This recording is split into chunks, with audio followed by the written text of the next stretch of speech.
Bom, pessoal, a gente está aqui no Sapinho Câmbios com o Sérgio e ele vai dar algumas dicas para nós em relação a câmbio, e o foco é esse câmbio Volkswagen, que eu acho que é o mais utilizado no Brasil, que a Volkswagen chama de 013. Isso. E a ideia é falar um pouquinho sobre alguns conceitos de câmbio para carros com aumento de performance. Então, nós vamos falar de vários itens e depois a gente entra aí no conceito para cada tipo de projeto. Pode ser, Sérgio? Pode ser. Então vamos lá.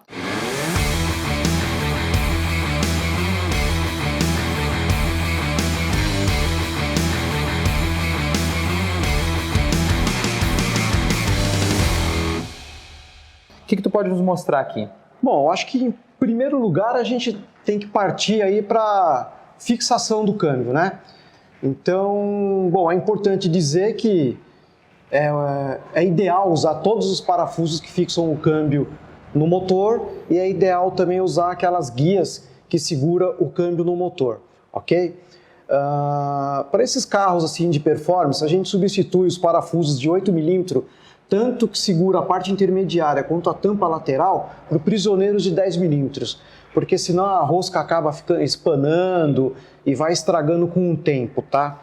Acho que é importante falar que é um câmbio que foi desenvolvido por um torque muito baixo, né? Exatamente. E aí nós estamos falando que é um câmbio desenvolvido para 13 kg de torque. Isso. E aí o que acontece é que a gente aplica 50, 80, 100 kg de torque. Até mais de 100, né? Quanto maior for a rigidez estrutural que a gente conseguir levar para a carcaça do câmbio, e a fixação dela é um dos itens. Quanto mais a própria estrutura dela é feita pela própria amarração entre parafusos, fixação com motor, exatamente, entre outros itens, né? Eu costumo dizer até que para os carros aí que tem bastante cavalaria, quem puder e conseguir, hoje não existe nada no mercado, mas a gente pode até procurar de repente algum fornecedor para fazer algo já bem feitinho, bacana, um platezinho de 4 a 5 milímetros entre o motor e o câmbio, tá? Que é para fixar melhor todo o conjunto, porque a maioria dos carros, aí 99% dos carros, acabam tirando aquele coxinho dianteiro, o frontal, que ajuda a segurar. Tudo bem que o painel frontal ele é fraco, não ia ajudar muita coisa, mas se colocarmos aí um plate entre um e o outro e fixar no quadro ali do carro, ali da suspensão, já fica bem bom, no já agregado. ajuda bastante ali no agregado. Uma questão, quando se fala desse nível de potência, até que nível de potência tu recomenda usar aquele calço frontal lá? E é importante, pessoal, se o fabricante colocou ali, tem que ter um calço frontal. Pode ser substituído a borracha por outra coisa, se cria um outro grau de liberdade, porque o motor vai trabalhar um pouco mais. Mas se tu tivesse que dividir em termos de potência, Sérgio, até onde tu consegue atender com o calço frontal, e dali para diante, o que seria interessante usar o plate entre o motor e o câmbio? Eu acho que acima de 500 cavalos já é interessante usar o plate. Interessante, importante. Não esqueça, pessoal, a gente está pegando a opinião do fabricante e de um fabricante que tem laboratório em pista, ou seja, tu, além de ter os teus clientes parceiros para desenvolver esse material e desenvolver tecnologia e desenvolver soluções para o problema, tu também tem o teu próprio laboratório. Essa coisa do plate nós já fizemos em nossos carros e deu bastante resultado. Fizemos em alguns carros de cliente que tinha muito problema e os problemas diminuíram bastante. Todos os tipos de problemas. Problema de quebra de coroa e peão, problema de quebra de carcaça, até mesmo problema de engate mesmo, acaba melhorando porque você vai estruturar melhor a coisa. Nós estávamos falando, inclusive antes de começar o vídeo, falando sobre isso, sobre uma preocupação em rigidez estrutural do carro. E muitas pessoas, por exemplo, quando a gente fala de Santo Antônio num carro de competição, um dos primeiros erros que a gente percebe é a falta de rigidez estrutural que o Santo Antônio deveria trazer, e o pessoal simplesmente cria uma gaiola de proteção sem a preocupação em rigidez estrutural. Na verdade, o pessoal fica preocupado em criar uma gaiola de proteção e não tornar o carro mais rígido e melhor. Esse deveria de ser outro conceito também. É lógico que hoje a preocupação da gente é com a segurança, mas pro funcionamento do carro, para poder ele melhorar o carro na parte de engate, parte de estrutura e tudo, seria muito importante que essa gaiola fizesse parte da fixação do motor e câmbio.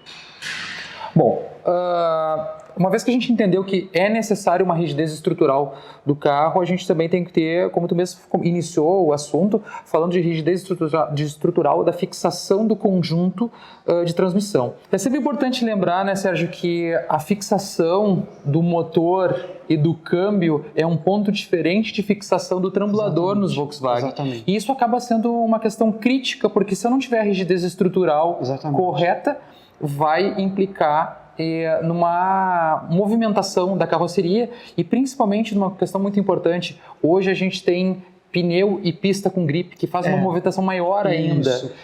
Então pode ser que algum cliente não tenha problema numa determinada pista, ele vai falar, nunca aconteceu isso, tal, mas pega uma pista que gruda mais, que ela é bem melhor o grip, vai acontecer com certeza. Às vezes isso não está te trazendo nenhum problema, mas com certeza alguma coisa de errado está acontecendo e você não está percebendo. Inclusive até mesmo para os engates, né?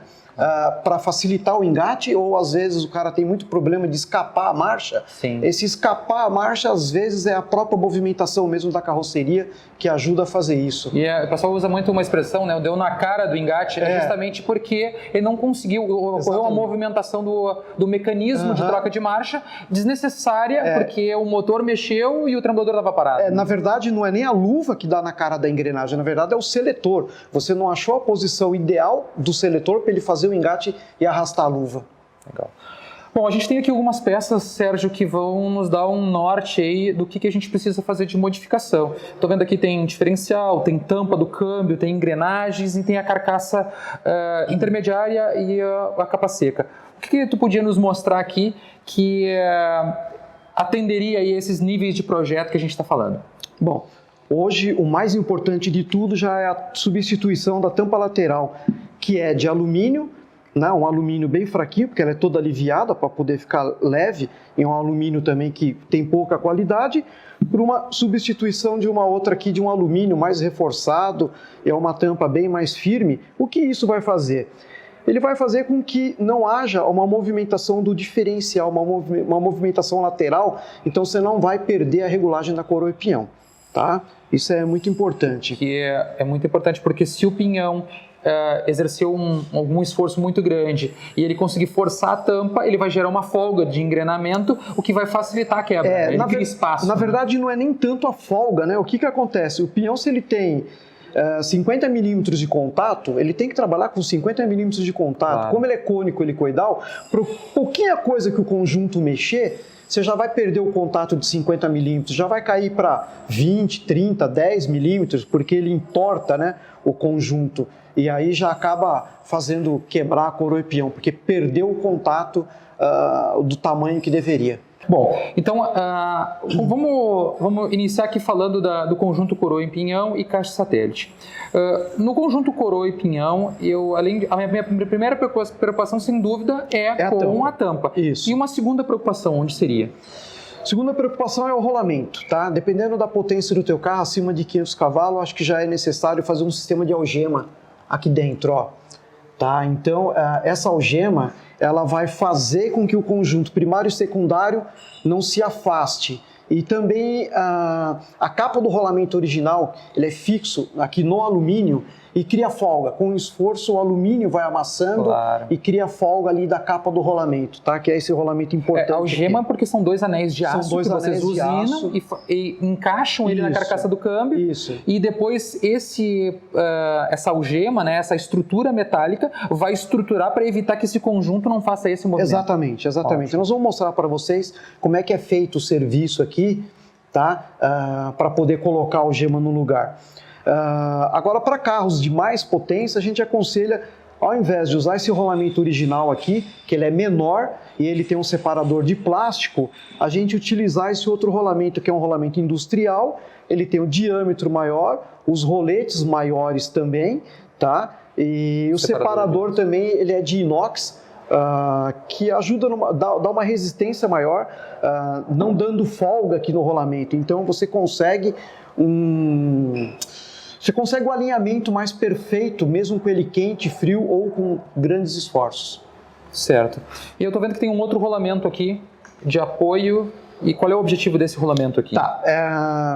Para esses carros mais fortes, o que acontece? Como o pinhão é cônico, ele sempre faz o esforço para cima aqui, né? Porque ele é cônico, ele quer sempre ir para esse lado. Esse rolamento original, que são 2 rolamentos cônicos invertidos, ele tem uma área muito pequena para poder suportar todo esse esforço de grandes potências igual nós temos. Então agora nós já estamos começando a fazer um estudo aqui e começando a colocar nos câmbios um rolamento aqui de encosto.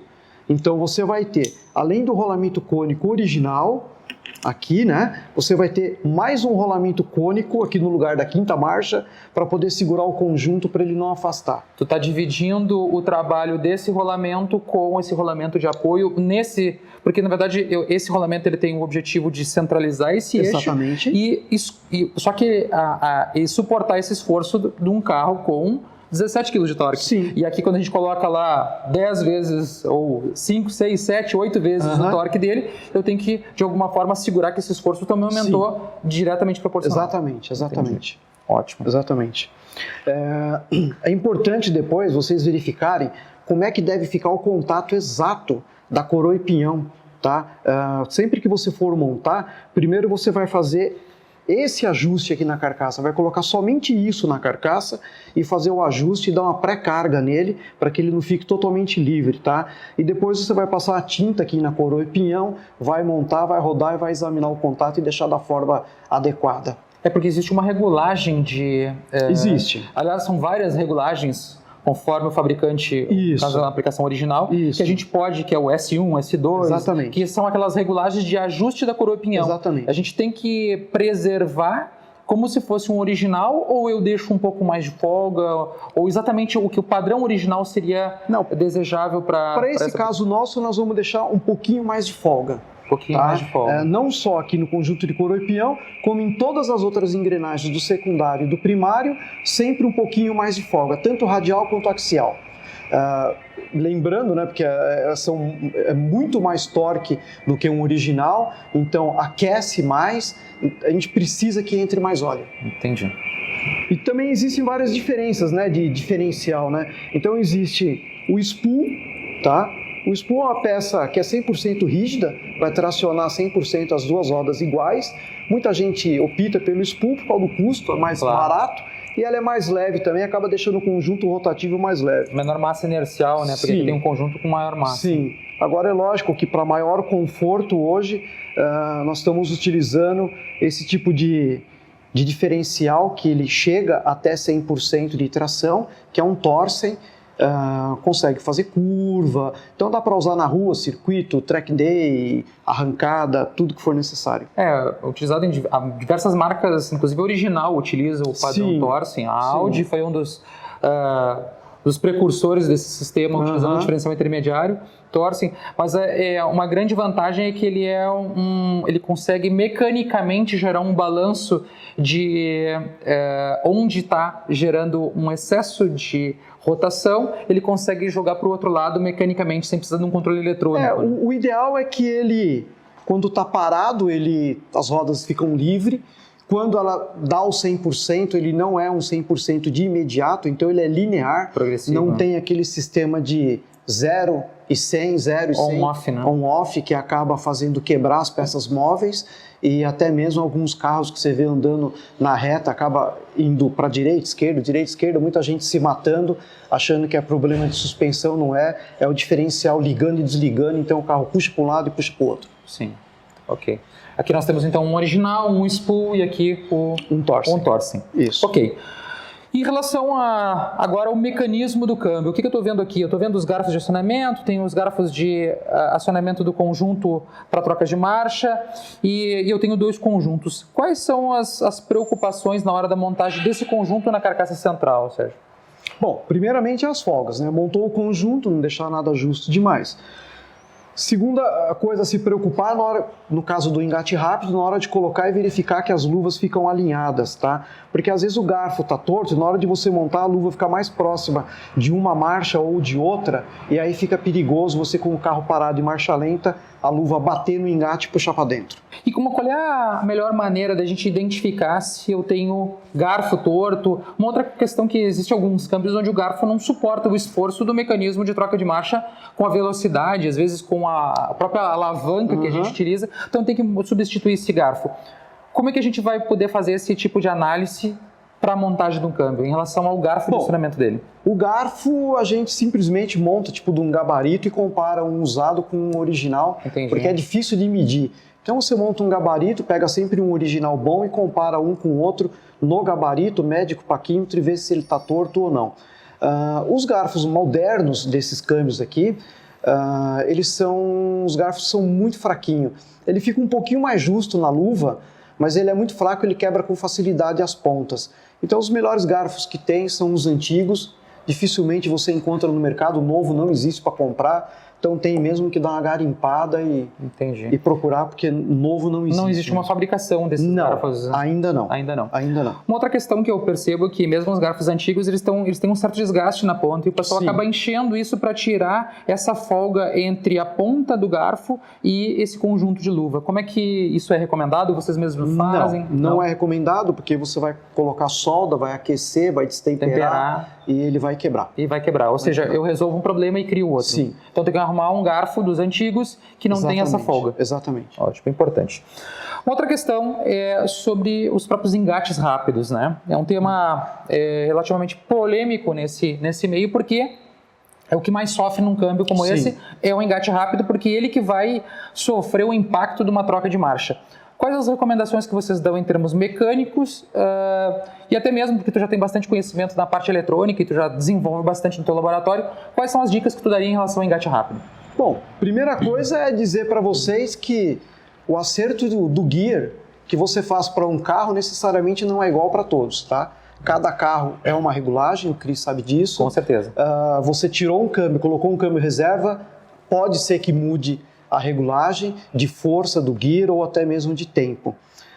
O tempo vai estar relacionado ao curso e à velocidade de braço. Não adianta querer ser um cavalo e botar força, a coisa ela tem que... Não é força, é jeito. É jeito, é jeito. Agora, jeito é uma coisa, velocidade é outra. Sim. Eu não estou falando jeito que você tenha que trocar devagar. É jeito mais rápido. Quanto mais rápido, menor é o tempo.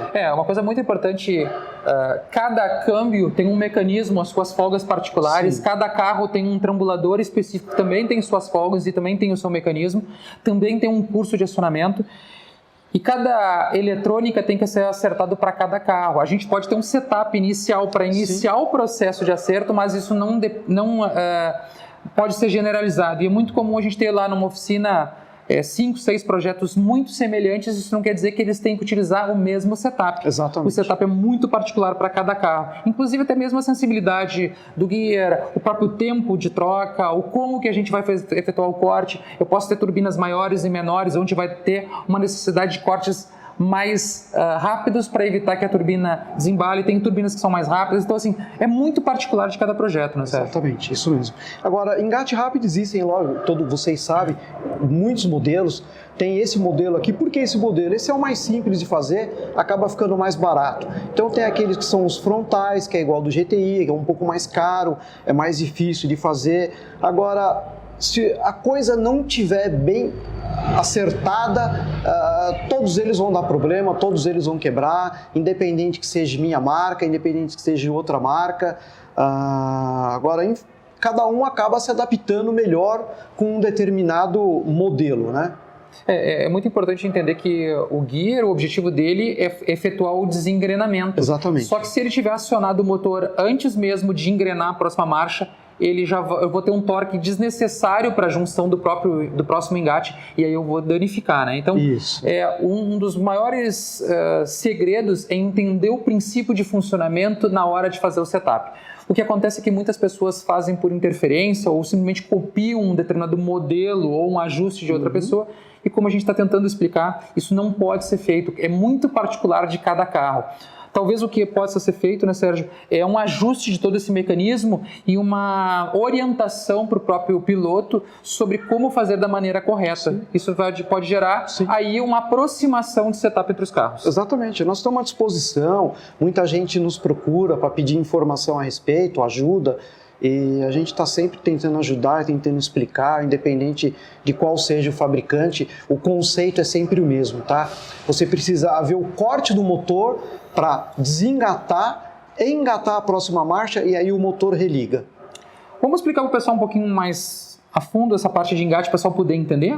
Sim. Então vamos lá. Então, já que nós estávamos falando de rolamento, Christian, é bom lembrar o seguinte: esse rolamento que vai aqui dentro, aqui, ó, na capa seca, é um rolamento que muita gente não tira ele do lugar. Ele costuma estourar, ele costuma estragar aqui, ó. Entendeu? Tá vendo? Tá todo rachado. Tá todo rachado, todo trincado. Por quê? Porque esse esforço aqui, ó, prensando ele na carcaça, então ele acaba estragando. E também na carcaça intermediária, vai esse outro rolamento aqui também, que é praticamente igual àquele, que acontece a mesma coisa, ó, ele racha tudinho. Ou seja, amassou o alumínio e rachou o rolamento. Ou seja, já deu folga aqui. Esses rolamentos trabalham aqui, ó. Esse vem aqui em cima dessa bucha e esse rolamento vem aqui, ó. Ou seja, o eixo primário ficou com os dois rolamentos danificados, Ótimo. E essa aqui é a... Essa é a algema. Essa é a algema, né? Que a gente tinha visto lá na carcaça. Aí vai ser colocado um dos rolamentos. Esse rolamento vem aqui, né? Certo. Prensado aqui, e a algema vem aqui, e aqui vem o pinhão, com outro rolamento. O outro rolamento do pinhão. Ótimo. Aí fica fácil de entender, depois a gente vai ver lá na carcaça sendo colocado, né? Exatamente. Bom, pessoal, como o Sérgio mesmo falou, ele disse que ia explicar um pouquinho melhor o funcionamento do engate rápido, e a gente tem algumas peças aqui para ilustrar esse trabalho. Vamos lá, Sérgio? Vamos lá. Bom, vamos mostrar primeiro o mais comum, que é o de AP, né? O de AP, esse é o engate rápido, ok? E essa é a luva. A gente trabalha com a luva original, faz erosão aqui na luva original, então a gente deixa apenas 1/3 dos dentes, ok? Que é para poder facilitar. O engate, ele é soldado e quando estraga a gente tira a solda, põe outro no lugar e solda. A solda é um processo especial que a gente faz para não aquecer e não estragar, ok? Por que a gente chama engate rápido? Porque não tem mais o sincronizado para frear, igualar a velocidade das marchas e a luva poder entrar e fazer o engrenamento, tá? Engate rápido porque a gente tem esse espaço grande aqui que é para facilitar a entrada da luva de maneira bem rápida. Então ela não precisa frear. Tem o desligamento do motor, entra rápido, engrena e traciona, tá bom? Esse é o mais comum, que é o do AP e do Fusca, é dessa maneira. O do GM, que é o câmbio F18, é assim, que ele é frontal, tá? O do câmbio 02A e 02J, é o mesmo câmbio, é assim também. E o câmbio do GTI 16 válvula também é dessa maneira, mas a funcionalidade é a mesma, o jeito de fazer o jeito de fazer o engrenamento é sempre o mesmo. Só muda mesmo é o tipo de engate que é diferente. Ótimo. Então, aquele conjunto original lá que tem um sincronizador, ele também tem um cubo, tem uma luva. Mesma coisa. Só a única coisa que ele muda do sincronizador para um conjunto de engate rápido, e aí eu tenho esses modelos aqui que a gente tem para cada tipo de câmbio, para cada aplicação. Isso, num câmbio original, nós vamos ter essa mesma coroa aqui, só que ela vai ter 33 dentes, certo. Tá? Pequenos, vai ter um cônico que vem um anel de latão, e a luva vai ter 33 dentes também. Que é o anel sincronizador. Né? Isso. Ok. Tá ótimo. Aí fica mais fácil da gente entender que esse conjunto tá todo aqui dentro, né? Porque é bem interessante. Que é exatamente o que a gente está vendo aqui, né, Sérgio? Isso, exatamente. Então, e quando não tem quando, por exemplo, olha como é difícil colidir, pessoal, porque ele tem um número de dentes muito pequeno e tem um espaço muito grande para poder executar esse processo de engrenamento, né? Exatamente. E é o contrário também, né? Porque é para os dois lados aqui. Isso, né? Isso. É bom lembrar também o seguinte, às vezes muita gente liga para a gente falando de engate rápido, né? Tem que tomar cuidado, porque existem algumas alavancas, trambulador, que o pessoal chama de engate rápido. Não é, aquilo é um trambulador rápido que ele somente diminui o curso para fazer É um shifter, né? Um quick shifter, que é um trocador de marcha rápido, porque ele diminui o curso. Exatamente. Né? Aumenta as alavancas para diminuir. Mas o câmbio com engate rápido é isso daqui, é substituição do anel sincronizado por esse sistema aqui, esse seco. Conjunto que a gente está vendo aqui. Isso. Bom, o engate rápido, quando começa a não funcionar direito, começa a escapar a marcha, é exatamente isso daqui que acontece. Ó. Veja, as pontas aqui elas vão se desgastando, elas vão ficando arredondadas, né? E aí as marchas começam a ficar escapando e não segura mais no local. Tá vendo? Ó? É bom sempre lembrar também que esse sistema de engate rápido, como ele não tem os retém, aqueles macaquinhos que seguram as engrenagens engatadas, a gente pede para o pessoal que utiliza manter o auxílio da mão apoiada na alavanca. Bom, pessoal, a gente falou do mecanismo do câmbio e agora o Sérgio está com um conjunto aí desse mesmo câmbio que a gente está mostrando, que é a 013 Volkswagen. E observem que aquele trambulador externo lá que a gente tem dentro do habitáculo do carro, ele vai ter um mecanismo que vai movimentar o varão que vai acionar essa seletora que o Sérgio está mostrando. Então, Sérgio, como é que a gente pode entender melhor essa seletora e onde que vão estar os problemas e as folgas aí que o pessoal tem que cuidar? Tá. Aqui, ele em repouso, ele tem umas molas que vai tanto para um lado quanto para o outro, ó, aqui, ó, que faz a quinta e a ré desse lado, e para o lado de cá a primeira e segunda. Ele nessa posição de repouso é a terceira e quarta. Você empurrando ele para frente aqui, engata a quarta, e você puxando, engata a terceira, tá? E aqui a posição. O que geralmente acontece? Essa parte aqui, ou ela entorta, tá? E desalinha o conjunto, ou aqui, ó, olhando por aqui nesse ângulo, vamos ver se dá para vocês entenderem, esse conjunto aqui entre os três eixos, eles abrem e aí o seletor ele acaba entrando no meio na hora de fazer essa posição de empurrar e de puxar. Ele entra no meio entre uma e as outras e acaba fazendo um encavalamento aí das marchas. Então o seletor nada mais é que são essas peças aqui, ó. É essa que é o garfo da quinta e da ré, é esse que é o da terceira e quarta, e esse que é o da primeira e segunda. Eles trabalham os três aqui assim, ó, alinhados, esses cortes aqui bem alinhadinhos, tá vendo? E aí o seletor, que é esse daqui, ele trabalha no meio, fazendo a escolha de qual que ele vai empurrar ou puxar. E é exatamente isso que acontece, ó. Ele abre, ele entorta e abre, e essa peça acaba entrando aqui no meio entre um e o outro.